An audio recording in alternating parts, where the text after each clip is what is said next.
검찰이 명태균 씨와 김영선 전 의원을 기소할 예정입니다. 정치자금법 위반 혐의입니다. 명태균 씨는 2022년 지방선거 예비후보 2명에게서는 2억 4천만 원을, 김 전 의원에게선 7,600만 원을 받은 혐의를 받고 있습니다. 여기에 황금폰을 벌였다는 증거 은닉교사 혐의가 추가될 가능성도 있습니다. 그런데 이 와중에 명태균 씨는 변호인을 통해서 옥중 입장문을 냈습니다. 조사 자체가 조금은 불공정하다고 생각하고 계시기 때문에 아무래도 그 전체 받고 있는 혐의 전체에 대해서 일단은 특검을 요청하고 있다고 생각하십니다. 특검만이 나의 진실을 밝혀줄 수 있다. 특검을 간곡히 요청한다. 라고 적은 명태균 씨. 어제는 변호인이 휴대폰이 존재한다면 민주당에 주겠다라고 하더니 오늘은 특검을 말했습니다. 명태균 씨는 과연 무슨 생각일까요? 또 오늘의 입장문은 어떤 파장을 가져올까요? 네, 방송 직전에 들어온 속보를 전해드리겠습니다. 명태균 씨가 검찰 기소 전에 옥중 입장문을 발표했습니다. 검찰 기소도 조만간 이뤄질 것으로 보이는데요. 그 내용을 하나씩 보겠습니다. 일단 검찰 수사 대신에 특검을 간곡히 요청한다라는 입장을 냈습니다.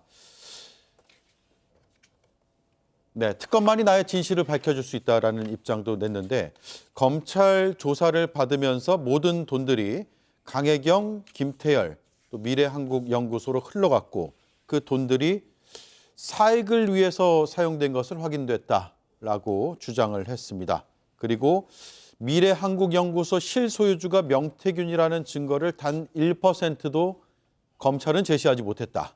이렇게 주장을 했고요.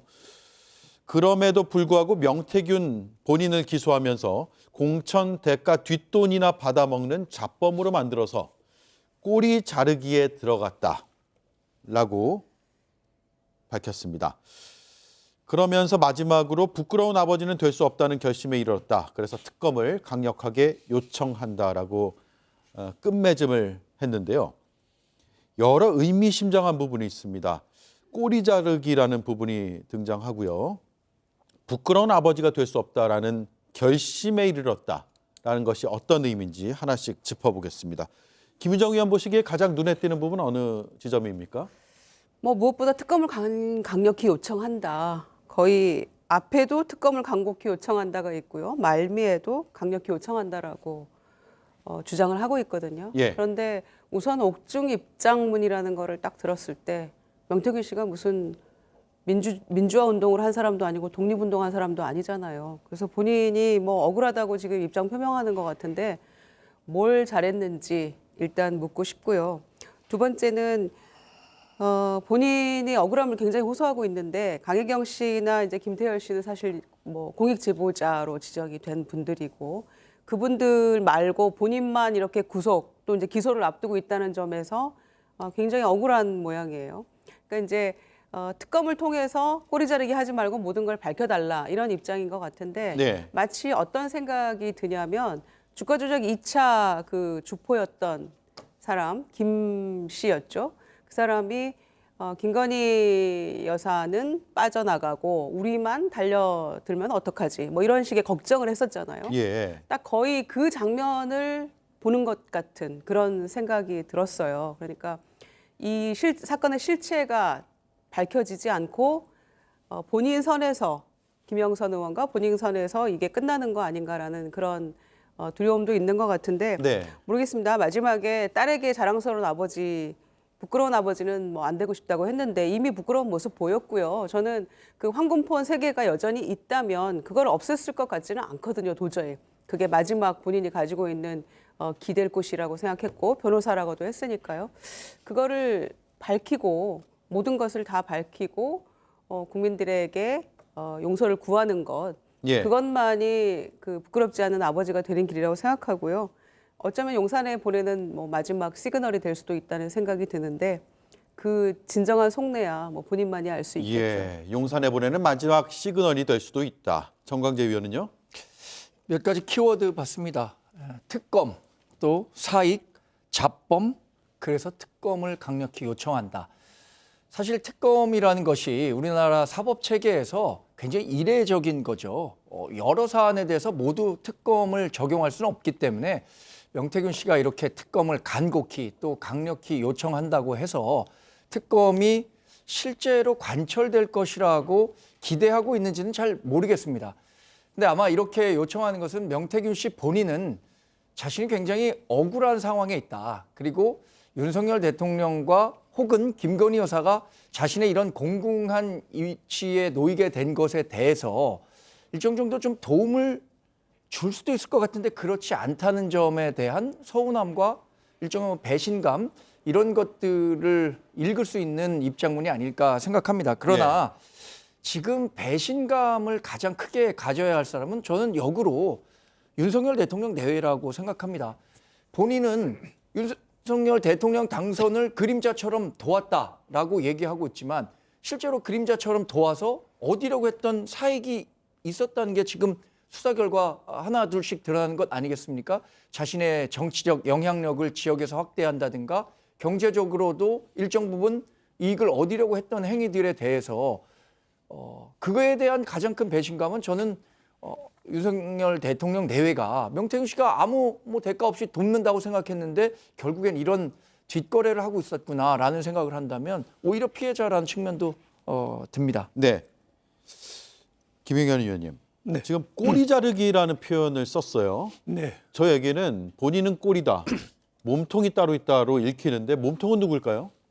네, 뭐 대다수의 국민 여러분들이 짐작하듯이 몸통은 이제 윤석열 대통령과 김건희 여사인 것으로 추측이 됩니다. 명태균 씨가 주장하는 몸통은요. 예, 뭐그 입장문 마지막 보면 공천 대가 뒷돈이나 받아먹는 잡범으로 만들어서 꼬리 자르기에 들어갔다. 이 말이 이제 오늘 내일 중으로 검찰에서 정치자금법 위반으로 기소될 공천 대가 수수와 관련된 것을 지적을 한 것이거든요. 그래서 자신에 대해서는 공천 대가 수수로 기소를 하고 그것도 모자라서 지금 그것 외에도 지금 제가 그 창원지검에 수사 중인 상황을 언론에서 보면은 여론조사 조작 의혹, 창원 산단 선정 개입 의혹, 그리고 대통령실 6급 행정관 체육 청탁 의혹, 지방선거 공천 개입 의혹 등 여러 가지 의혹을 지금 추가로 계속 이제 강도 높은 수사를 진행하고 있는 것 같습니다. 예.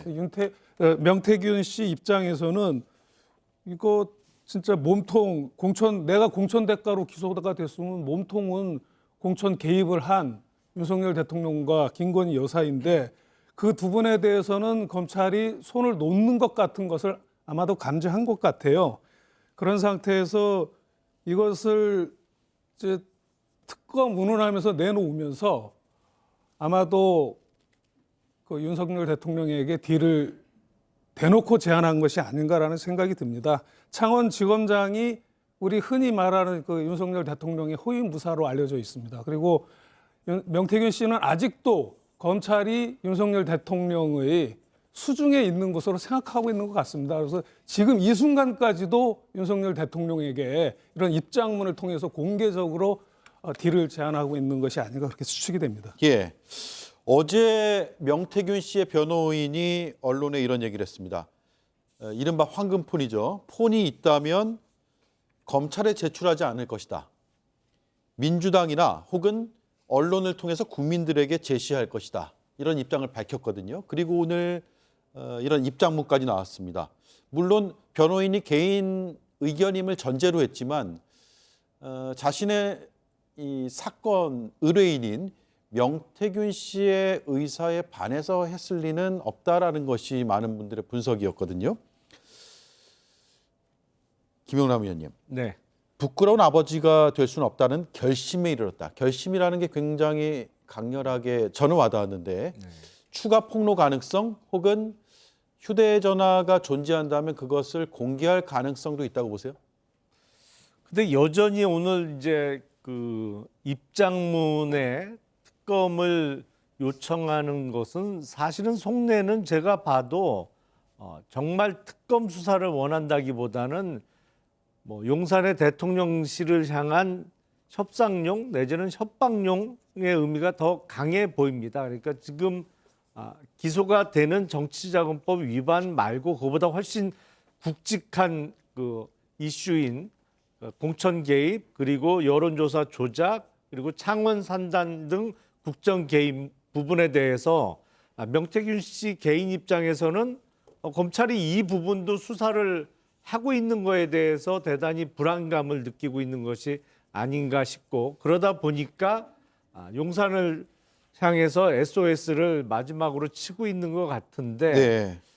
그 수사 방향이 정말로 명태균 씨 입장에서 아니, 몸통은 안 들어가고 본인에게 거의 많은 책임을 다 묻는 식으로 진행되고 있다라고 판단되면 추가 폭로할 수 있겠죠. 근데 제가 보기엔 그거는 아마 마지막 순간까지 좀 협상을 위해서 남겨두지 않을까, 뭐 그런 생각이 좀 들고, 예.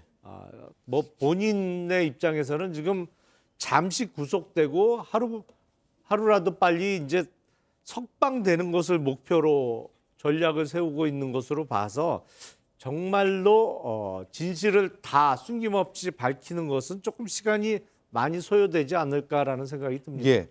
자, 지금 공통적으로 용산을 향해서 뭐 서운함 내비쳤다 혹은 용산을 향해서 일종의 협상 카드, 딜 위에서 이렇게 특검을 얘기한다고 했는데 무슨 딜일까요?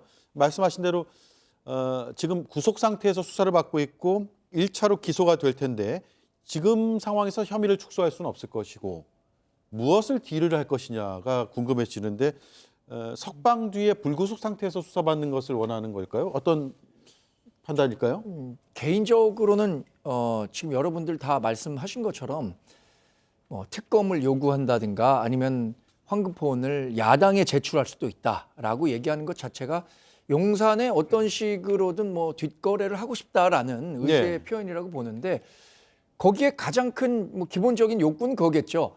지금 구속 상태고 재판을 받더라도 자신의 수감 기간을 가장 최소화할 수 있는 방향으로 수사가 이루어지기를 기대하고 있지 않을까 이렇게 생각합니다. 누구나 이 영어의 몸이 되면 가장 먼저 생각하는 게 언제 나갈 수 있느냐 이런 문제 아니겠습니까? 그러니까 검찰과 뭐 정권에 대해서 그런 식의 이 뒷거래 어떤 거래 성격의 메시지를 전달하고 있는 것으로 보이는데 저는 뭐 대통령실이 명태균 씨가 아무리 이런 얘기를 한다고 하더라도 뭐 엄정한 사법적 잣대를 구현하는데 전혀 다른 이야기를 해줄 수는 없는 상황이라는 것을 그래서 명태균 씨는 아직도 그런 희망을 갖고 있겠지만 그러기는 어려운 상황이라는 것 이미 이 엎질러진 물들이 굉장히 많습니다.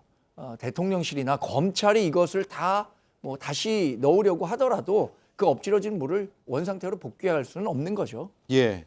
근데 아마도 명태균 씨가 바라는 것은 추가 기소되는 부분을 최소화하는 것을 바랄 겁니다. 왜냐하면 지금 앞으로 수사가 본격적으로 이루어질 예를 들어서 공천 개입 같은 것만 해도 워낙 뭐 국회의원이나 광역단체장의 공천은 개입할 수 있는 사람이 정말 우리나라 통틀어서 몇 명 안 되거든요. 예. 그래서 얼마나 수사 의지를 갖고 끝까지 파느냐에 따라서 기소를 할 수 있느냐 없느냐가 결정될 수 있는 부분이고 여론조사 조작을 활용한 어떤 선거나 공천의 개입도 이게 쉽지 않은 수사이기 때문에 명태균 씨가 바라는 것은 하는 척 내지는 수사의 흔적만 남기고 본인에게 추가 기소가 되는 부분은 최소화하거나 아니면 추가 기소가 없도록 해달라는 게 바라는 취지 아닐까 싶어요. 예. 김용남 의원님이 말씀하신 건 전적으로 동의하고 그 일단을 이번 입장문에 내비친 것 같습니다. 미래한국연구소의 실소유자는 내가 아니다. 그 얘기는 내가 여론조사 조작에 관여하지 않았다라는 예. 것이거든요. 그것을 인정해달라라는 것이고요. 그렇군요. 하여튼 결론적으로는 기소가 이제 아직 전인데 만약에 그 공소장에 대통령 부부에 관련된 어떤 실명이 적시되지 않는다면 그건 엉터리라고 저는 보거든요. 그렇다면 결과적으로는 김건희 특검을 재촉하는 지름길이 될 것이다라고 판단합니다. 예. 대통령 부부의 실명이 주어든 목적어든 어떤 식으로든 검찰의 명태균 씨에 대한 공소장에 들어가 있는지 여부를 한번 살펴봐야 된다라는 점을 짚어주셨습니다. 자, 이제 속보자막은 빼겠습니다. 이런 가운데 2022년 9월 태풍 흰남노 피해가 예상됐던 그날 창원시 재난종합상황실 사진이 오늘 굉장히 화제가 됐습니다. 화제가 좋은 쪽으로 되진 않았습니다. 김영선 전 의원과 홍남표 창원시장과 창원시 공무원들이 저렇게 보이고요. 한켠에 명태균 씨도 함께 있는 사진인데 이거 해석하기에 따라서 큰일이 아니라는 분도 있고 어떻게 일반인 신분에 저기 들어갔을까라고 주장하는 분도 있거든요. 정강재 위원님은 네. 어떻게 보세요? 일단 민간인 명태균의 자격으로 저 자리에 가 있는 것은 대단히 부적절한 일이죠. 그런데 지금 명태균 씨의 행보를 보면 지역에서는 김영선 당시 지역구 의원의 보좌관 행사를 했다는 거 아니겠습니까? 예. 그리고 또 창원시 공무원들이 명태균 씨가 김영선 전 의원을 도와서 그런 의정활동의 일원으로 활동하고 있다는 것을 알았기 때문에 저렇게 들어가서 활동하는 것에 대해서 제지하기는 좀 어려웠을 것이라는 생각이 들어요. 네. 그러니까 이건 명태균 씨 개인이 그동안에 창원에서 했던 여러 가지 정황들을 고려했을 때 저게 부적절하긴 하지만 창원시에서 그것을 뭐 잘못했다. 이렇게까지 책임을 추궁하기엔 좀 어려운 측면이 있지 않을까 싶거든요. 예. 저는 제가 공무원 입장으로 예, 그렇죠. 일일이 본다면. 뭐 신분증을 뭐 확인하면서 하기보다는 김영선 의원과 함께한 보좌진이다 이 정도의 설명으로 같이 들어왔을 수는 있는데 그런데 창원시 해명은 또 한쪽에서 보면 충분치 않다는 의견도 있어요. 명태균 씨가 공식 직함이 없었기 때문이거든요. 그 영화에서 어디든 나타나는 홍반장 뭐 이런 영화 있었잖아요. 네. 정말 이 명태균 씨야말로 어디든지 다 나타났던 것 같아요. 그 김영선 의원실의 총괄본부장이라는 명함을 들고 다녔다고 하잖아요. 결론적으로 말씀드리면은 김영선 의원실의 총괄본부장이 아니고 국정을 총괄하는 총괄본부장 같은 느낌이에요. 공천 개입, 인사 개입, 국책사업 개입 뭐 지금 전방위적으로 드러나고 있지 않습니까? 여러 가지 의혹들이 동시에. 그리고 이때가 지금 태풍 흰남노 때문에 이제 재난종합상황실이 꾸려진 거였는데 네. 2022년 9월 6일이에요. 그러면은 김영선 의원 같은 경우에는 재보궐선거로 들어온 지 3개월 되는 거고 대통령은 취임한 지 4개월 되는 시점이니까 뭐 기세등등한 시점 아니겠습니까? 그러니까 의원실에는 우리 의원실에 의원이 2명이다라는 얘기도 있었고 그다음에 뭐 그 정책 논의할 때는 상석에 앉았다는 거 아니에요? 명태균 씨가. 그러니까 그 기세등등함으로 다녔기 때문에 지역 뭐 정가나 관계에서는 다 알려지지 않았을까 싶기도 하고요. 김영선 의원하고 같이 동반해서 저렇게 재난종합상황실에 갔는데 나가세요 할 수는 없었을 거라고 저는 생각을 해요. 창원시 공무원들 입장에서는요. 네, 그렇죠. 그리고 매우 그러나 부적절하죠. 왜냐하면은 김건희 여사하고 마찬가지입니다. 선출되지 않은 권력으로 온갖 일들을 다 했다라는 정황이 보이는 거 아닙니까? 저 사진 한 컷이 보여주는 함의가 굉장히 크다고 생각하고요. 실제로 의원이 2명이다라는 그거를 보여주는 그런 사진이 아닌가 생각합니다. 있을 수 없는 일이죠. 저는 저 사진의 가장 큰 문제의 원인의 제공자는 김영선 전 의원이라고 생각합니다. 명태균 씨가 저렇게 예를 들어서 정말 말 그대로 종횡무진 활개를 치고 다닐 수 있었던 것은 예. 김영선 전 의원이라는 사람이 명태균 씨에게 그런 권위를 부여했기 때문이에요. 그렇다면 의정활동을 책임진 김영선 전 의원이 사실 5선 의원쯤이나 되면 저런 일이 발생하지 않도록 미리 좀 조심하고 했었어야 하는 부분이 있다고 생각하거든요. 그래서 네. 김영선 의원의 의정활동 과정에서 좀 문제가 있었던 거 아닌가. 지금 여러 가지 드러나는 정황들이 그렇잖아요. 예. 근데 김영선 전 의원이 이제 일산 쪽에서 국회의원 하다가 연거포 총선에 실패하고 원외 인사로 상당히 오랜 기간을 떠돌다가 오랜만에 국회에 재입성할 수 있었던 게 결국에는 명태균 씨가 대통령 부부를 통해서 공천을 받아준 거라고 그거 덕분에 자기가 국회에 다시 들어왔다라고 김영선 의원이 생각하고 있었는데 그 저런 그 동행을 한 게 김영선 의원의 잘못일까요? 김영선 의원 입장에서는 명태균 씨 덕분에 자기가 국회의원 배지를 다시 달 수 있었는데 글쎄요. 명태균 씨를 뿌리칠 수 있는 상황은 아니었던 것 같은데. 근데 예, 그렇다면 공식 직함을 줬어야죠. 예, 공식 우리가- 직함이 없었죠. 그러니까 2016년에 그 최순실 게이트가 문제가 됐을 때도 그랬던 거 아닙니까? 공식 직함이 없는 최순실 씨가 국정 전반에 관여할 수 있도록 했다는 부분에 대해서 박근혜 대통령이 탄핵까지 이르게 됐었는데, 그렇다면 저런 일들을 할 수 있는 뭐 지역 보좌관이라든가 여러 가지 사실 국회의원이 임명할 수 있는 자리들이 꽤 있습니다. 9명이나 되는 보좌진을 고용할 수도 있고. 그렇다면 김영선 전 의원이 그런 공식적인 직함을 줬더라면 오히려 문제가 발생하지 않았을 수도 있는 대목이거든요. 네. 아니, 지금까지 잠깐만요. 지금까지 드러난 명태균 씨의 역할이라든지 관여 정도에 비추어면 김영선 국회의원이 줄 수 있는 직책 갖고는 해결이 안 되는 거고, 공식적인 직책을 줬어야 되는 사람은 오히려 윤석열 대통령 아닌가 싶은데요. 바로 그 그리고- 지점이에요. 예, 말씀하세요. 예, 짧게 말씀드릴게요. 인수위 오라 그랬는데 안 갔다고 했잖아요. 그런데 무슨 보좌관으로 만족을 하겠습니까? 총괄본부장도 아마 마뜩지 않았을 거예요. 그러나 총괄본부장이라는 거는 듣도 보도 못한 그런 직책인데 그거 가지고 종횡무진 다 했던 거 아닙니까? 예. 그런데 지역 보좌관 가지고 이게 양에 차겠어요. 저는 뭐 보좌관보다 이제 훨씬 높은 자리를 제안했어도 네. 명태균 씨는 안 받았을 것이라고 생각합니다. 잠시만요. 저 명함을 파고 다녔다는 거거든요. 예, 예. 좌측에 대한민국 국회 마크가 있고 예. 명태균 총괄본부장, 김영선 국회의원실. 그러니까 공식적인 직함은 아니고 총괄본부장이라는 자리가 국회의원실에서 따로 있었던 적을 저도 정치부 기자로서 본 적이 없는데, 저런 명함을 팔 수 있게 용인을 해줬거나 본인이 저렇게 스스로를 자칭 본부장으로 그렇죠. 불렀거나 할 수 있는 거죠. 김영현 의원님 말씀해 예. 주시죠. 저렇게 이제 저 명함을 들고 다녔다는 것은 이제 형식적으로 저걸 들고 다녔지만 실질적으로는 김영선 의원의 어깨에 올라타 있었다는 거 아닙니까? 예. 그러면서 신부는 민간인이고요. 공식적인 직책을 제안했어도 아마 명태균 씨는 거절을 했을 겁니다. 왜 그러냐면 공무원이 되는 순간 공무원법상의 각종 의무를 부담을 하고요.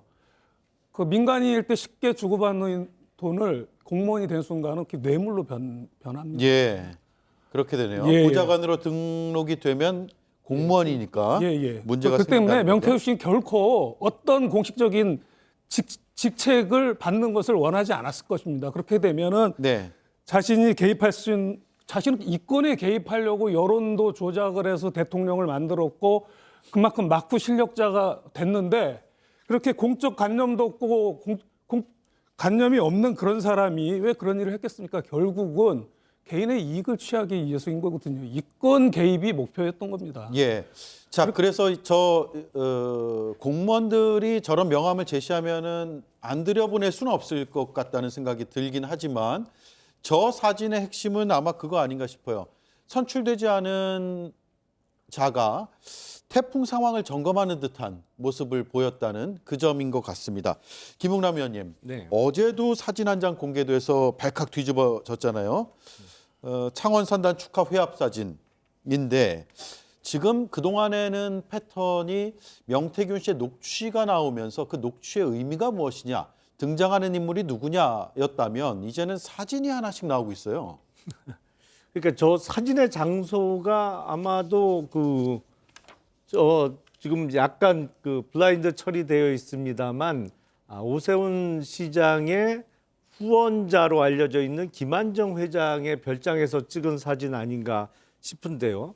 근데 최근에 등장한 인물 중에 김한정 회장이 가장 미스테리한 인물 같아요. 왜냐하면 이게 지금 속속 드러나는 사실관계에 비춰보면 여권 내, 특히 국민의힘 내에 아주 중진 정치인 내지는 깊숙이 역할을 하면서 그 사람들하고 막역하게 지냈던 것으로 보이는데, 별로 알려진 바는 또 없거든요. 그리고 저 김한정 회장의 제주도 별장은 시기를 달리해서 김종인 비대위원장과 명태균 씨가 또 방문해서 찍은 사진도 그 별장이 배경이었기 때문에 김한정 회장이 얼마나 깊숙이 개입했느냐. 그리고 창원 산단 유치와 관련해서 거의 공식적으로 저렇게 축하하는 자리를 갖고 있는 거로 봐서 예. 명태균 씨의 역할이 다시 한번 확인된 사진 한 장 아닌가 싶습니다. 네. 자, 민주당이 명태균 녹취를 또 공개했는데요. 이 녹취에는 국민의힘의 원내대표가 등장합니다. 추경호 의원이 언급이 되는 거죠. 추경호 의원이 등장한 게 아니라 추경호 의원을 언급하는 게 등장합니다. 일단 들어보고 추경호 원내대표의 반론도 이어서 듣겠습니다. 박사님 만났고 그래 박사님 뭐라대요? 지난번 선거 때 추경호가 20개를 먹었기 때문에 네. 그럼 40개 달래? 40개 달라가 추경호 20개 주고 20개를 받아? 추경호가 이렇게 줬으니까 지난번에 이번에는 가서 딱 당장 찍고 그냥 현금으로 가지고 상표로 이렇게 던져줘라. 그럼 30개 받으면 되겠네. 현금 딱 갖다 놓고 20억 갖다 놓고 예? 살려주세요 합니다. 그래 연결해 주세요. 그러면 선거 치르잖아. 그냥 정리한 사람이다. 현금 뽑아. 추경호가 20개 먹었다. 이런 녹취. 여기서 20개는 아마 20억 원을 뜻하는 것 같습니다. 어떤 맥락으로 해석이 되세요? 민주당에서 이제 녹취록을 계속 면밀히 분석해서 공개하는 것도 진짜 정말 힘이 드는 것 같아요. 예. 국민의힘에서 좀 파견 인력을 보내주면 좀 우리가 빨리 덮을 수 있지 않을까 생각도 동시에 하게 되는데 이렇게 매주 하나하나 나오는 것도 우리도 사실 다 같이 힘들잖아요. 그런데 보면은 이 날이 2022년 3월 8일입니다. 그러면은 대선 하루 전날 아닙니까? 예. 그런데 이미 공천 장사할 마음을 먹고 지금 스피커폰으로 통화하는 내용이에요. 그러니까 본인은 뭐 공천 대가로 뭐 뒷돈 받는 뭐 잡범이 아니다 뭐 이렇게 얘기를 하고 있는데 뭐 이 녹취록만 보더라도 지금 명백히 돈을 얘기하고 있는 거잖아요. 그러니까 분명히 문제가 있다라고 우선 규정하고요. 그리고 뭐 대장동 50억 클럽이 있었는데 이거는 이제 20개 클럽이 새로 등장했다고 봐야 됩니까? 그러니까 이제 이거는 맥락을 한 두 가지로 나눠볼 수 있을 것 같아요. 2018년 지방선거 당시에 추경호, 당시는 이제 원내대표가 아니죠. 박근혜 전 대통령의 그 자리였던 달성군의 이제 지역구를 국회의원 아닙니까? 그때 당시에 20억을 받고 달성 군수 공천을 줬다는 얘기입니다. 한마디로 정리하면. 2018년에요. 2018년 지방선거에서. 저 주장에 따르면요. 그렇죠. 그런데 이제 추경호 원내대표는 뭐 펄쩍 뛰고 있고 말이 안 된다 이렇게 얘기를 하고 있고 그런 상황이죠. 그런데 공천받은 사람이 공천을 받았는데 낙선합니다.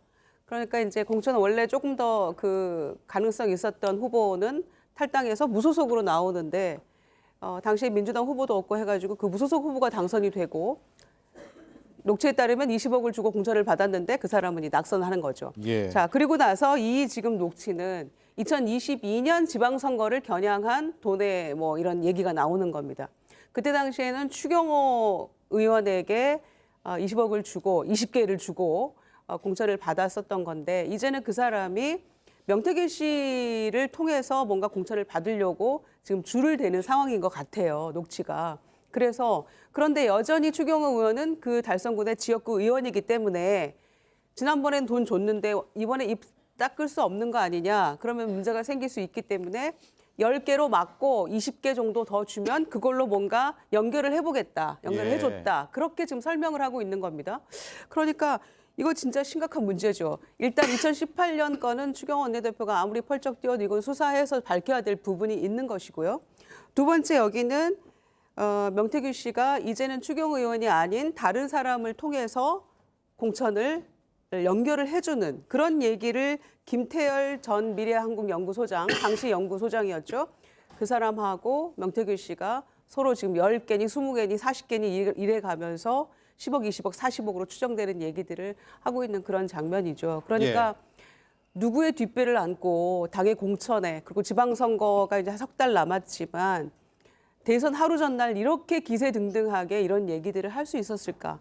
또 그 연결을 해주려고 했던 사람은 누구였을까? 그 공천 받았던 사람은 조 씨라는 사람인데 이 조모 씨가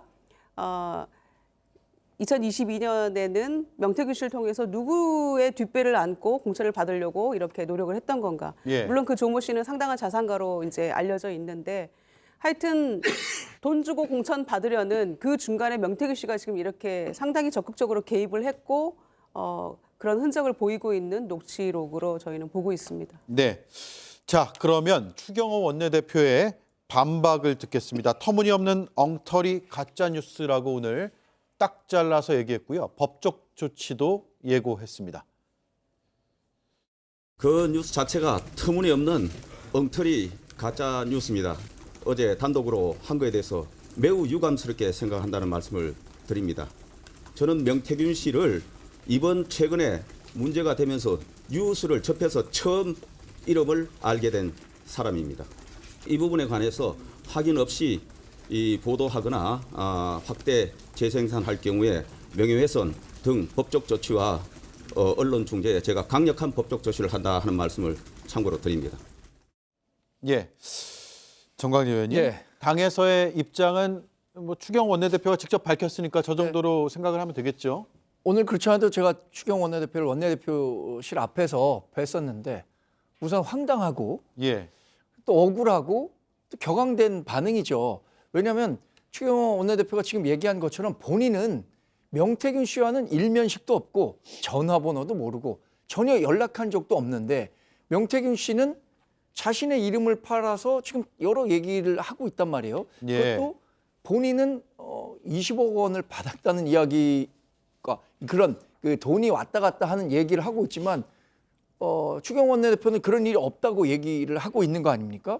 그러니까 어쩌면 이번 명태균 게이트와 관련해서 가장 억울한 유탄을 맡고 있는 분이 추경호 원내대표가 현재로서는 아닐까 이런 생각이 듭니다. 예. 추경호 원내대표가 제가 알기로는 뭐 이런 인품이나 아니면 그동안 살아온 인생 경로나 경제부총리 이 과정에서도 충분히 자신의 재산 형성 과정이라든가 이런 부분에 대해서 공개가 됐고 입증이 된 부분이 있기 때문에 지금 얘기가 나오는 것은 일방적인 그냥 명태균 씨가 주위 사람들과 하는 이야기가 마치 사실처럼 보도되고 있는 것에 대해서 추경호 원내대표로서는 상당히 억울한 일이 되지 않을까 싶습니다. 예.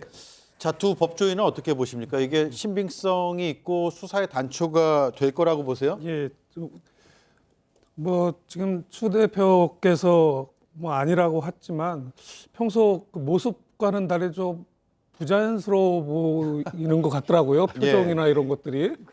그리고 만일에 그 추 대표 말처럼 그게 거짓이라고 한다면 22년 3월에 명태균과 그 미래한국 연구소장 김태열 사이에 그냥 헛된 이야기를 주고받았다는 거거든요. 소설을 쓴 게 되는 건데. 그 두 사람이 왜 그런 헛된 이야기를 주고받았을지가 참 납득이 안 되죠. 예, 하여튼 그 대화 내용만 보면 굉장히 자연스럽고 믿을만 한데다가 또 무엇보다도 지금 뭐 언론에 나왔으니까 제가 실명을 대겠습니다. 그 조성재 후보가 예비 후보가 결국은 달성군소 2018년에 단수 공천을 받았단 말입니다. 예. 그런데 여기에 또 그 당시에 제가 언론 기사를 확인해 보니까 이 단수 공천과 관련돼서도 그 잡음이 있었더라고요.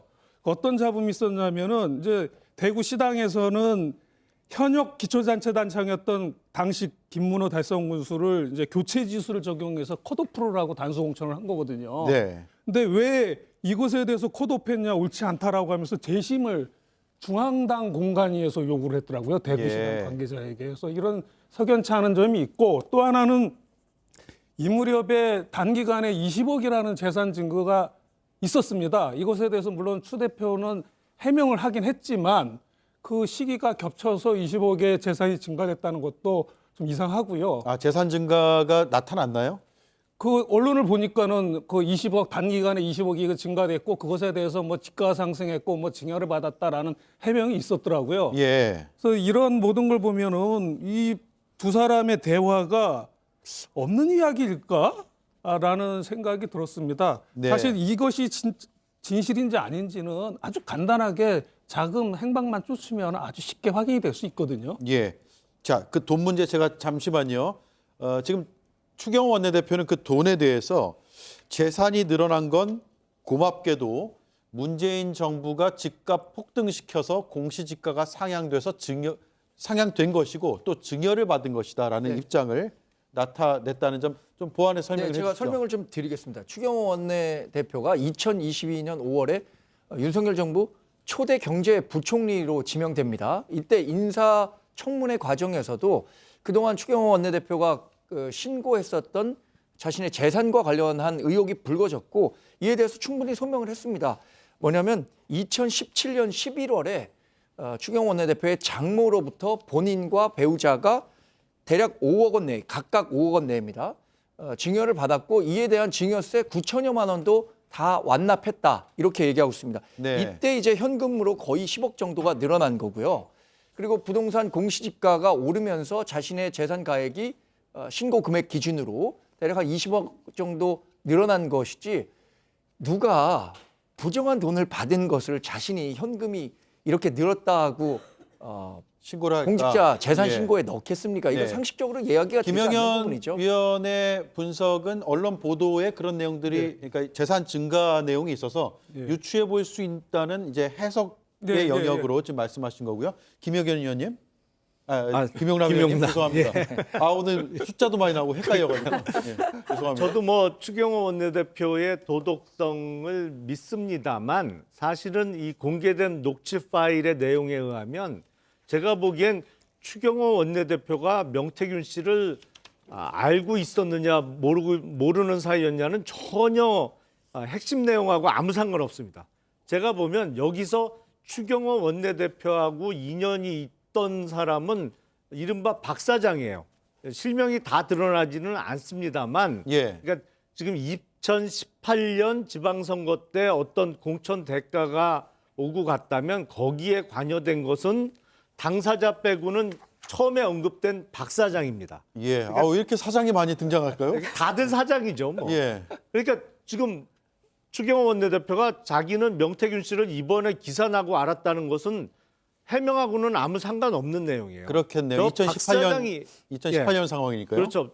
저 박 사장이 누군지가 중요한 것이고 두 번째 핵심은 지금 이 녹취 파일의 내용을 전체적으로 보면 이른바 추경호 원내대표의 몫이 2018년도에는 20억이었는데 이번에는 20억이냐 10억이냐가 왔다 갔다 하다가 제가 눈여겨본 것은 나머지 20억이에요.